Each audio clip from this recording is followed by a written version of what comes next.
श्वेता ने माँ को फोन लगाया तो फोन पर किसी पुरुष की आवाज सुनकर वो चौंक गई। कौन हो सकता है? एक क्षण को उसके दिमाग में सवाल कौंधा। अमन अंकल तो होने से रहे। माँ ने ही एक दिन बताया था, तुम्हारे अमन अंकल को ब्रेन स्ट्रोक हुआ था। अचानक ब्लड प्रेशर बहुत बढ़ गया था, आधे धड़ को लकवा मार गया। उनके लड़के आए थे, अपने साथ उन्हें हैदराबाद ले गए। हेलो, बोलिए, किससे बात करनी है आपको? सहसा वो अपनी चेतना में वापस लौटी।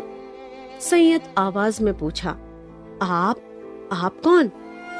माँ से बात करनी है, मैं उनकी बेटी श्वेता बोल रही हूँ। स्थिति स्पष्ट कर दी।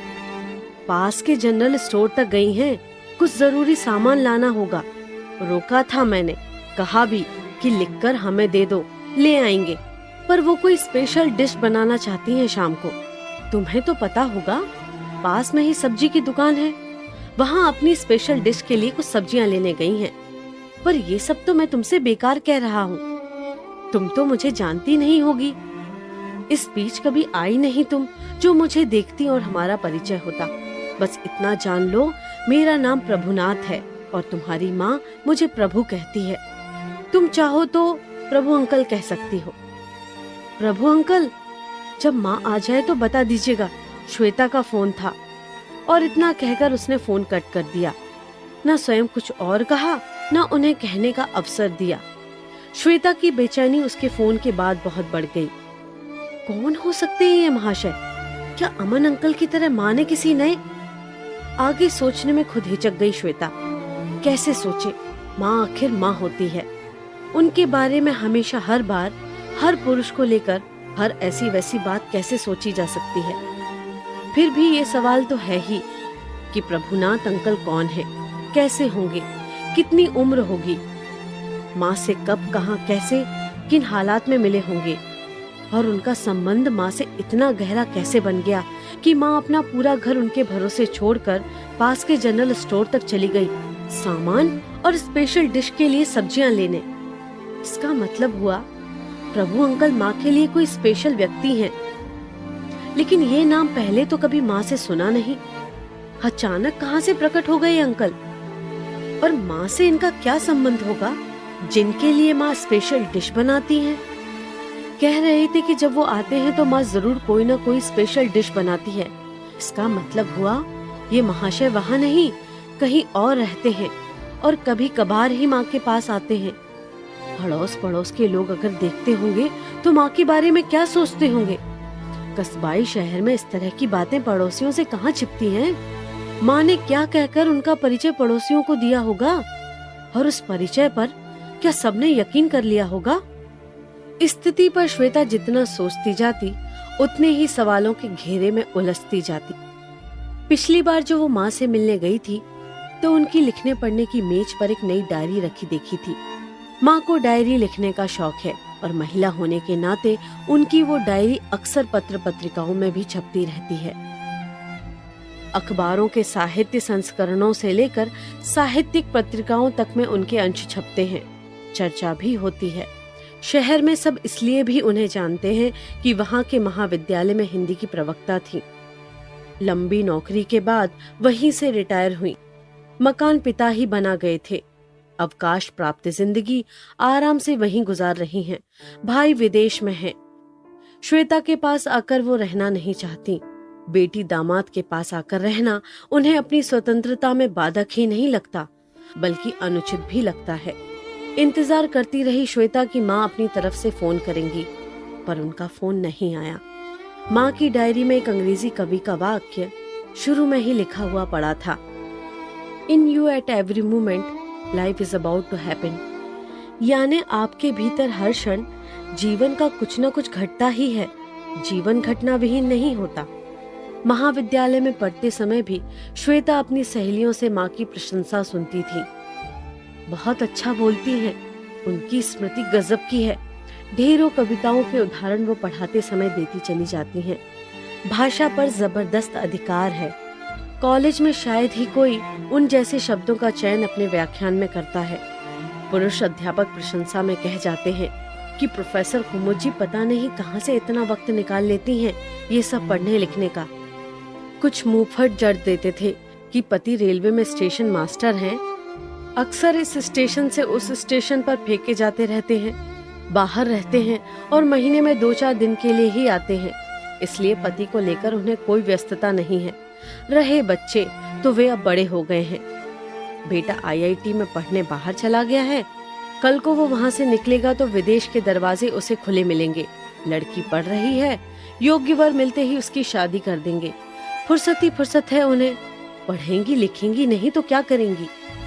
श्वेता MA के बाद शोध कार्य करना चाहती थी, पर पिता को अपने एक मित्र का उपयुक्त लड़का जच गया। रिश्ता तय कर दिया और श्वेता की शादी कर दी। B.Ed उसने शादी के बाद किया और पति की कोशिशों से उसे दिल्ली में एक अच्छे पब्लिक स्कूल में नौकरी मिल गई। पति एक बहुराष्ट्रीय कंपनी में उच्च पद पर थे। व्यस्तता के बावजूद श्वेता अपने संबंध और कार्य से खुश थी।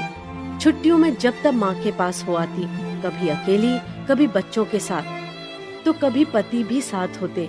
IIT के तुरंत बाद भाई अमेरिका चला गया। इधर मंदी के चलते अमेरिका से भारत आना उसके लिए अब संभव न था। कहता है अगर नौकरी से महीने भर बाहर रहा तो कंपनी समझ लेगी कि बिना इस आदमी के काम चल सकता है, तो क्यों व्यर्थ में एक आदमी की तनख्वाह दी जाए। वैसे भी अमेरिका में जॉब की बहुत मारामारी चल रही है। फिर भी भाई को पिता के एक हादसे में हुई मृत्यु के बाद आना पड़ा था और बहुत जल्दी क्रियाकर्म करके वापस चला गया था। पिता उस दिन अपने नियुक्ति वाले स्टेशन से घर आ रहे थे, लेकिन ट्रेन को छोटे से स्टेशन पर भीड़ ने आंदोलन के चलते रोक लिया था। ट्रेन पर पत्थर फेंके गए तो कुछ दंगाइयों ने ट्रेन में आग लगा दी। जिस डिब्बे में पिताजी थे उस डिब्बे को लोगों ने आग लगा दी थी। सवारियां उतरकर भागी तो उन पर दंगाइयों ने ईंट पत्थर बरसाए। पत्थर का एक बड़ा सा टुकड़ा पिता के सिर में आकर लगा तो वो वहीं गिर पड़े। साथ चल रहे अमन अंकल ने उन्हें उठाया। सिर से खून बहुत तेजी से बह रहा था। लोगों ने उन्हें लेकर अस्पताल तक नहीं जाने दिया, रास्ता रोके रहे। हाथ पैर जोड़कर अमन अंकल ने किसी तरह पिताजी को कहीं सुरक्षित जगह ले जाने का प्रयास किया, पर तब तक बहुत देर हो चुकी थी और उनकी मृत्यु हो चुकी थी। भाई ने पिता के फंड, पेंशन आदि की सारी जिम्मेदारी अमन अंकल को ही सौंप दी थी। अंकल आप ही निपटाइए सरकारी झमेले। आप तो जानते हैं इन कामों को निपटाने में महीनों लगेंगे। अगर मैं यहाँ रुककर ये सब करता रहा तो मेरी नौकरी चली जाएगी। तुम चिंता मत करो, अपनी नौकरी पर जाओ, यहाँ मैं सब संभाल लूंगा। इसी रेलवे विभाग में हूँ, जानता हूँ ऊपर से नीचे तक लेट लतीफी का राज कायम है। अमन अंकल ने ही फिर सब संभाला था। बाद में उनका ट्रांसफर वहीं हो गया तो काम निपटाने में और अधिक सुविधा रही। तब से अमन अंकल का हमारे परिवार से संबंध जुड़ा। वो अरसे तक जारी रहा। उनका एक ही लड़का था जो IIT में इंजीनियर था। पहले बेंगलोर में नौकरी पर लगा था, बाद में ऊंचे वेतन पर हैदराबाद चला गया। अमन अंकल की पत्नी की मृत्यु कैंसर से हो गई थी। नौकरी शेष थी तो अमन अंकल वहीं रहकर नौकरी निभाते रहे। इस बीच उनका हमारे परिवार में आना जाना जारी रहा। माँ की उन्होंने बहुत देखरेख की। पिता की मृत्यु का सदमा वो उन्हीं के कारण सह सकी। ये उनका हमारे परिवार पर उपकार ही रहा। बाकी माँ से उनके क्या और कैसे संबंध रहे वो अधिक नहीं जानती। मेरी माँ का नया प्रेमी भाग 2। कुछ कुछ आभास श्वेता को उनकी डायरी से ही हुआ था। एक बार उनकी डायरी में कुछ कविताओं के अंश नोट किए हुए मिले थे। तुम चले जाओगे तो थोड़ा सा यहाँ भी रह जाओगे, जैसे रह जाती है पहली बारिश के बाद हवा में धरती की सौंधी सी गंध। एक पृष्ठ पर लिखी ये पंक्तियां पढ़कर तो श्वेता भौचक सी रह गई थी। सब कुछ बीत जाने के बाद भी बचा रह गया है प्रेम। प्रेम करने की भूख कैली के बाद शैया में पड़ गई सिलवटों सा। सब कुछ नष्ट हो जाने के बाद भी बचा रहेगा प्रेम। दीप शिखा ही नहीं, उसकी तो पूरी देह ही बन गई है दीपक, प्रेम में जलती हुई। अविराम। मम्मी अचानक ही आ गई थी और डायरी पढ़ते देखकर एक क्षण को सिटपटा गई थी। बात को टालने और स्थिति को बिगड़ने से बचाने के लिए श्वेता खिसियाई सी हंसी हंसती थी। ये कवि आपको बहुत पसंद आने लगे हैं क्या मम्मी? नहीं, तुम गलत समझ रही हो। मम्मी ने व्यर्थ हंसने का प्रयत्न किया। एक छात्रा को शोध करा रही हूँ नए कवियों पर। उनमें से इस कवि की कविताएं भी हैं। उनकी कुछ अच्छी पंक्तियां नोट कर ली है डायरी में। कभी कहीं भाषण देने या क्लास में पढ़ाने के काम आती हैं ऐसी उजली और दो टूक बात कहने वाली पंक्तियां। फिर माँ ने स्वयं एक पृष्ठ खोलकर दिखा दिया था। ये देखो, एक और कवि की पंक्तियां भी नोट की हैं मैंने। वो बोली थी। उस पृष्ठ को वो एक सांस में ही पढ़ गई थी। धीरे धीरे जाना कि प्यार की बहुत सी भाषाएं होती हैं, दुनिया में, देश में और विदेश में भी। लेकिन कितनी विचित्र बात है कि प्यार की भाषा सब जगह एक ही है। और ये भी जाना कि वर्जनाओं की भाषा भी एक ही होती है। प्यार की भाषा में शब्द नहीं होते, सिर्फ अक्षर होते हैं और होती है कुछ अस्फुट ध्वनियां, और उन्हीं को जोड़कर बनती है प्यार की भाषा। माँ के उत्तर से वो न सहमत हुई थी न संतुष्ट। वो व्यर्थ ही उनसे और इस मसले पर उलझना नहीं चाहती थी। शायद ये सोचकर चुप लगा गई थी कि माँ भी आखिर है तो एक स्त्री ही, और स्त्री में प्रेम पाने की भूख और आकांक्षा अगर आजीवन बनी रह जाए तो इसमें आश्चर्य क्या है। पिता के साथ माँ ने एक लंबा वैवाहिक जीवन जिया था। उस दुर्घटना में वो अचानक माँ को अकेला छोड़कर चले गए थे। शरीर की कामनाएं, इच्छाएं तो अतृप्त ही रह गई होंगी। 55-56 साल की उम्र थी तब मम्मी की। इस उम्र में शरीर पूरी तरह मुरझाता नहीं है। फिर पिता महीने 2 महीने में ही घर आ पाते थे। पूरा जीवन माँ ने एक अतृप्ति के साथ बियाबान रेगिस्तान में प्यासी हिरनी की तरह मृग तृष्णा में काटा होगा। आगे और आगे जल की तलाश में भटकी होंगी, और वो जल उन्हें मिला होगा अमन अंकल में, या हो सकता है मिल रहा हो प्रभु अंकल में। एक शहर के महाविद्यालय में किसी व्याख्यान माला में भाषण देने गई थी मम्मी। उनके परिचय में जब वहां बताया गया कि साहित्य में उनका दखल एक डायरी लेखिका के रूप में भी है, तो उनके भाषण के बाद एक सज्जन उनसे मिलने उनके निकट आ गए। आप ही डॉक्टर कुमुद जी हैं जिनकी डायरियों के अंश। मम्मी उठकर खड़ी हो गई थी। आपका परिचय? यहाँ निकट ही एक नेशनल पार्क है, मैं उसमें एक छोटा मोटा अधिकारी हूँ। इसी बीच एक महाविद्यालय के प्रधान अध्यापक टपक पड़े थे।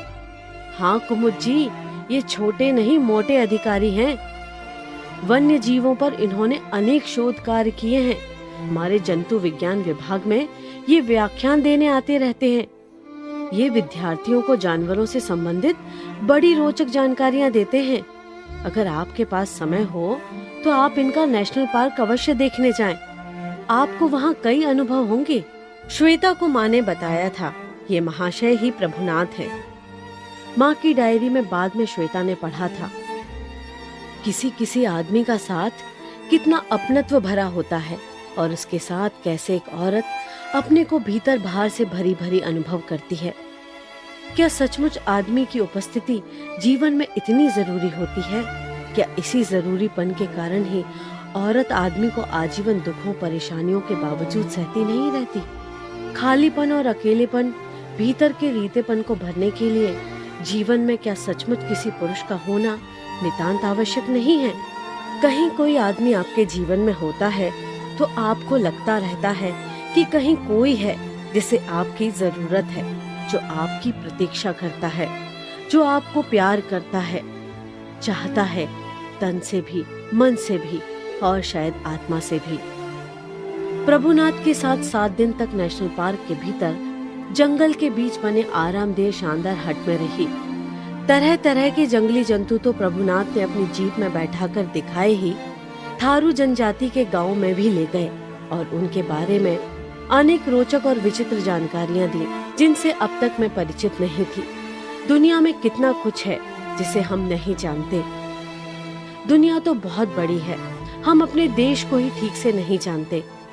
इससे पहले हमने कभी सपने में भी कल्पना नहीं की थी कि ये नेशनल पार्क, ये मनोरम जंगल में जानवरों, पेड़ पौधों की एक भरी पूरी विचित्र और अद्भुत आनंद देने वाली एक दुनिया भी होती है, जिसे हर आदमी को जीवन में जरूर देखना और समझना चाहिए।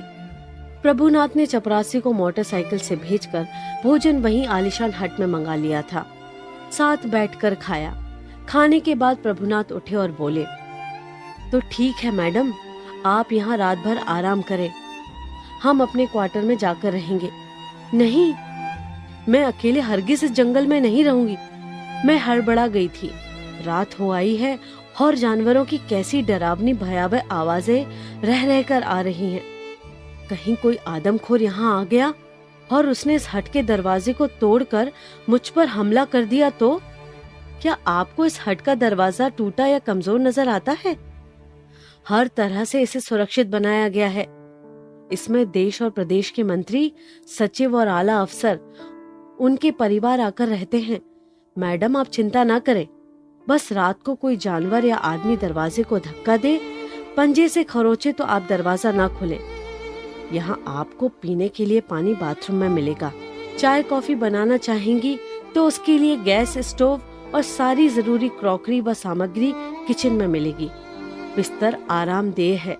हाँ, रात में सर्दी जरूर लगेगी तो उसके लिए 2 कंबल रखे हुए हैं। वो सब ठीक है प्रभु, पर मैं यहाँ अकेली नहीं रहूंगी। या तो आप साथ रहे या हमें भी अपने क्वार्टर की तरफ के किसी क्वार्टर में रखें। नहीं मैडम, वो मुस्कुराए। आप डायरी लेखिका हैं, हिंदी की अच्छी वक्ता और प्रवक्ता हैं। हम चाहते हैं कि आप यहाँ के वातावरण को अपने भीतर तक अनुभव करें, देखें कि कैसा लगता है। बिल्कुल नया सुख, नया थ्रिल, नया अनुभव होगा। वो नया थ्रिल आप अकेले ही महसूस कर पाएंगी, किसी के साथ होने पर नहीं। आप देखेंगी जीवन जब खतरों से घिरा होता है तो कैसा कैसा अनुभव होता है। जान बचे इसके लिए ऐसे ऐसे देवता आपको मनाने पड़ते हैं जिनकी याद भी शायद आपको अब तक कभी न आई हो। बहुत से लेखक इस अनुभव के लिए ही यहाँ इस हट में आकर रहना पसंद करते हैं। मेरी माँ का नया प्रेमी, भाग 3। वो सब तो ठीक है, पर आपको मैं यहाँ से जाने नहीं दूंगी। फिर कुछ सोचकर पूछ बैठी, बाहर गेट के क्वार्टरों में आपकी प्रतीक्षा पत्नी और बच्चे भी तो कर रहे होंगे। अगर ऐसा है तो आप जाएं, पर हमें भी वहीं किसी क्वार्टर में रखें। गंभीर बने रहे काफी देर तक प्रभुनाथ। फिर एक लंबी सांस छोड़ते हुए बोले, अपने बारे में किसी को मैं कम ही बताता हूँ। यहाँ बाईं तरफ जो छोटा सा कक्ष है, उसमें एक अलमारी में जहाँ वन्य जीव जंतुओं से संबंधित पुस्तकें हैं, वहीं मेरे द्वारा लिखी गई और शोध के रूप में तैयार पुस्तकें भी हैं। अक्सर यहाँ मंत्री लोग और अफसर अपनी किसी न किसी महिला मित्र को लेकर आते हैं और 2-3 दिन तक उनका जमकर देह सुख लेते हैं। उनके लिए हम लोग यहाँ हर सुविधा जुटाकर रखते हैं। क्या करें, नौकरी करनी है तो ये सब भी इंतजाम करने पड़ते हैं। झेप गई डॉक्टर कुमार। खैर वो सब छोड़िए, आप अपने परिवार के बारे में बताइए। एक बार हम पिकनिक मनाने यहाँ इसी हट पर अपने परिवार के साथ आए हुए थे। अधिक रात होने पर पता नहीं पत्नी को क्या महसूस हुआ कि बोली, यहाँ से चलिए, बाहर के क्वार्टरों में ही रहेंगे। यहाँ न जाने क्यों आज अजीब सा भय लग रहा है। हम जीप में बैठकर वापस बाहर की तरफ चल दिए। पत्नी, लड़की और लड़का, हमारे 2 ही बच्चे थे। अभी कुछ ही दूर चले होंगे कि खतरे का आभास हो गया। एक शेर बेतहाशा घबराया हुआ भागता हमारे सामने से गुजरा। पीछे कुछ बदमाश, जिन्हें हम लोग पोचर्स कहते हैं, जंगली जानवरों का चोरी छुपे शिकार करने वाले उन पोचरों से हमारा सामना हो गया। निहत्थे नहीं थे हम, एक बंदूक साथ थी और साहसी तो मैं शुरू से ही रहा हूँ, इसलिए नौकरी कर रहा हूँ। बदमाशों को ललकारा कि अगर किसी जानवर को तुम लोगों ने गोली मारी तो हम आपको गोली मार देंगे। जीप को चारों ओर घुमाकर हमने उसकी रोशनी में बदमाशों की पोजीशन जाननी चाहिए कि तभी उन्होंने हम पर अपने आधुनिक हथियारों से हमला बोल दिया। हम संभल तक नहीं पाए। पत्नी और बेटी की मौत गोली लगने से हो गई। लड़का बच गया क्योंकि वो जीप के नीचे घुस गया था। मैं उन्हें ललकारता हुआ अपनी बंदूक से फायर करने लगा। गोलियों की आवाज से गार्डों को सावधान कर दिया और वे बड़ी बड़ी टॉर्चों और दूसरी गाड़ियों को लेकर तेजी से इधर की तरफ हल्ला बोलते हुए आए तो बदमाश नदी में उतरकर अंधेरे का लाभ उठाकर भाग गए। फिर दूसरी शादी नहीं की? उन्होंने पूछा। लड़के को हमारी ससुराल वालों ने इस खतरे से दूर अपने पास रखकर पाला। साली से मेरी शादी उन लोगों ने तय की, पर एकांत में साली ने मुझसे कहा कि वो किसी और को चाहती है और उसी से शादी भी करना चाहती है। मैं बीच में ना आऊं तो ही अच्छा है। मैंने शादी से इनकार कर दिया। लड़का कहाँ है आजकल? डॉक्टर कुमुद ने पूछा। बस्तर के जंगलों में ऑफिसर है, उसकी शादी कर दी है, अपनी पत्नी के साथ वहीं रहता है। मैंने तो सुना है कि बस्तर में अफसर अपनी पत्नी को लेकर नहीं जाते। एक तो नक्सलियों का खतरा, दूसरे आदिवासियों की तीरंदाजी का डर, तीसरे वहाँ आदमी को बहुत कम पैसों में औरत रात भर के लिए मिल जाती है। इतना कहकर डॉक्टर कुमुद मुस्कुरा दी। जेब में पैसा हो तो औरत सब जगह उपलब्ध है, यहाँ भी और कहीं भी। इसलिए मैंने शादी नहीं की, जरूरत पड़ने पर कहीं भी चला जाता हूँ। प्रभु मुस्कुराए। हाँ, पुरुष होने के ये फायदे तो हैं ही कि आप लोग बेखटके, बिना किसी शर्म के, बिना लोकलाज की परवाह किए कहीं भी देह सुख के लिए जा सकते हैं।